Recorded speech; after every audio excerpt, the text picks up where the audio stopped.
नमस्कार, आप देख रहे हैं आर हिंदुस्तान न्यूज। आनंद सक्सेना के साथ कानपुर देहात से संवाददाता अजय तिवारी की रिपोर्ट।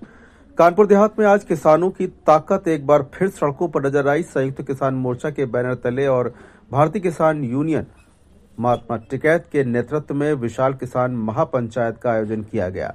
इस दौरान किसान नेताओं ने एमएसपी पर कानून बनाने की मांग को दोहराते हुए केंद्र सरकार पर जमकर निशाना साधा। कानपुर देहात में आयोजित किसान महापंचायत में बड़ी संख्या में किसान जुटे। महापंचायत का आयोजन संयुक्त किसान मोर्चा और भारतीय किसान यूनियन महात्मा टिकैत के नेतृत्व में किया गया।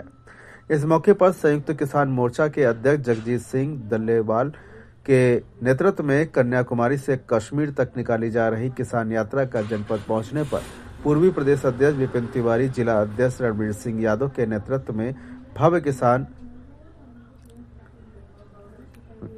किसानों द्वारा स्वागत किया गया। किसानों ने फूल मालाओं से और नारों के साथ यात्रा का अभिनंदन किया। महापंचायत को संबोधित करते हुए किसान नेताओं ने न्यूनतम समर्थन मूल्य यानी कि एमएसपी को कानूनी गारंटी देने की मांग को दोहराया। उनका कहना था कि जब तक एमएसपी पर कानून नहीं बनेगा तब तक किसानों को उनकी फसल का उचित दाम नहीं मिलेगा।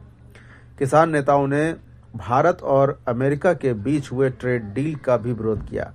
उन्होंने आरोप लगाया कि सरकार की नीतियां किसानों के हित में नहीं है और विदेशी समझौते भारतीय कृषि को कमजोर कर सकते हैं।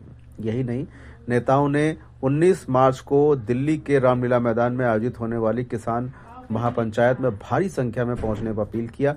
इस दौरान किसानों ने राष्ट्रपति को संबोधित 9 सूत्रीय मांगों का ज्ञापन प्रशासनिक अधिकारियों को सौंपा और चेतावनी दी कि यदि मांगों पर जल्दी कार्रवाई नहीं हुई तो आंदोलन और तेज किया जाएगा।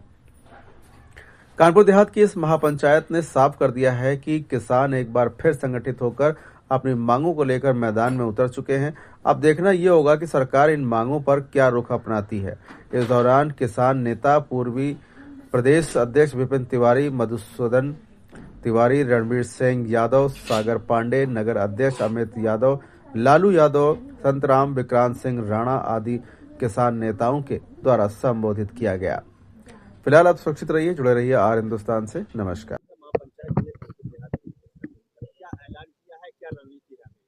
देखिए, अभी डल्लेवाल जी ने बताया है कि देश फिर से बड़े संकट में है और संकट में इसलिए है, कभी यहाँ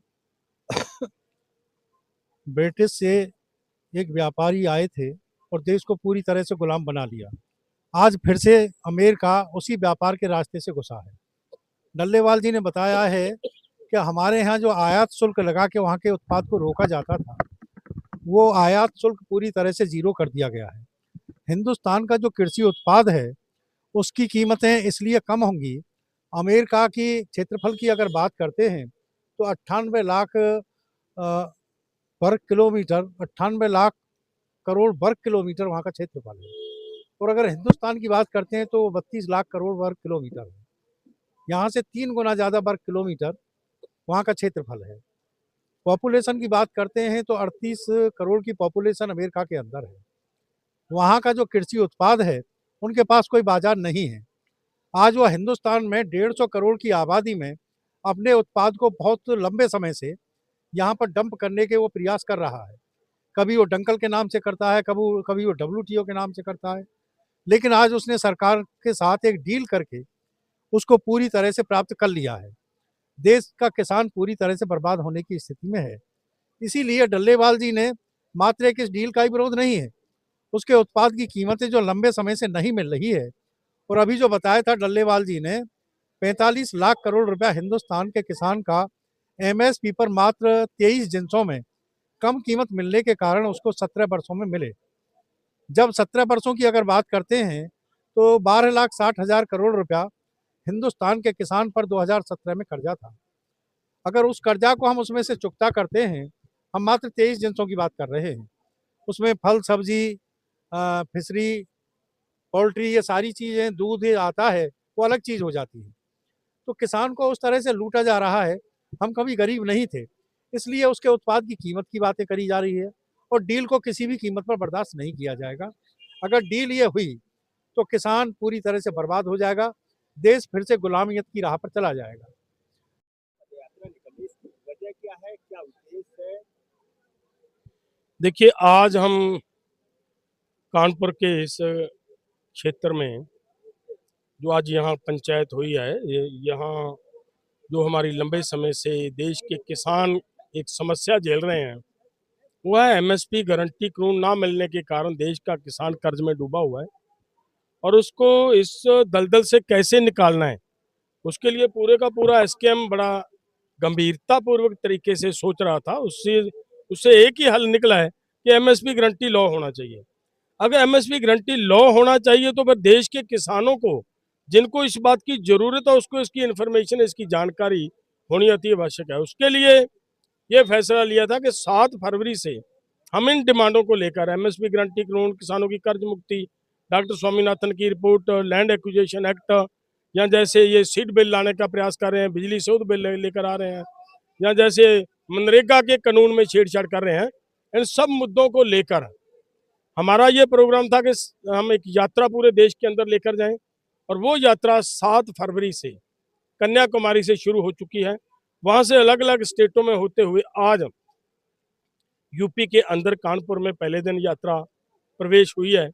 यहाँ बहुत बड़ा सहयोग मिला, भाइयों ने बड़ा साथ दिया, सभी किसानों के साथ बातचीत हुई है और इसी इसी तरीके से इस यात्रा को हम आगे हरियाणा, राजस्थान, पंजाब, उससे आगे जम्मू कश्मीर तक लेकर जाएंगे। और 19 तारीख को दिल्ली के रामलीला ग्राउंड के अंदर लाखों किसानों की मौजूदगी में देश के प्रधानमंत्री को मेमोरेंडम हैंडओवर करेंगे और हम ये मांग करेंगे कि ये जो भारत सरकार अमेरिका के साथ ये डील करने जा रही है, इस डील से पीछे हटे और किसानों को जो वायदा किया था एमएसपी गारंटी कानून देने का, वो गारंटी कानून दे और डॉक्टर स्वामीनाथन की रिपोर्ट लागू करे, देश के किसानों की कर्ज मुक्ति की जाए और वो सभी की सभी डिमांडों के प्रति हम उनको मेमोरेंडम देंगे। सरकार कह रही है जो अमेरिका के साथ ट्रेड डील उसमें फायदे हैं किसानों के, लोग जो है किसानों को भ्रमित कर रहे हैं, आप क्या कहेंगे?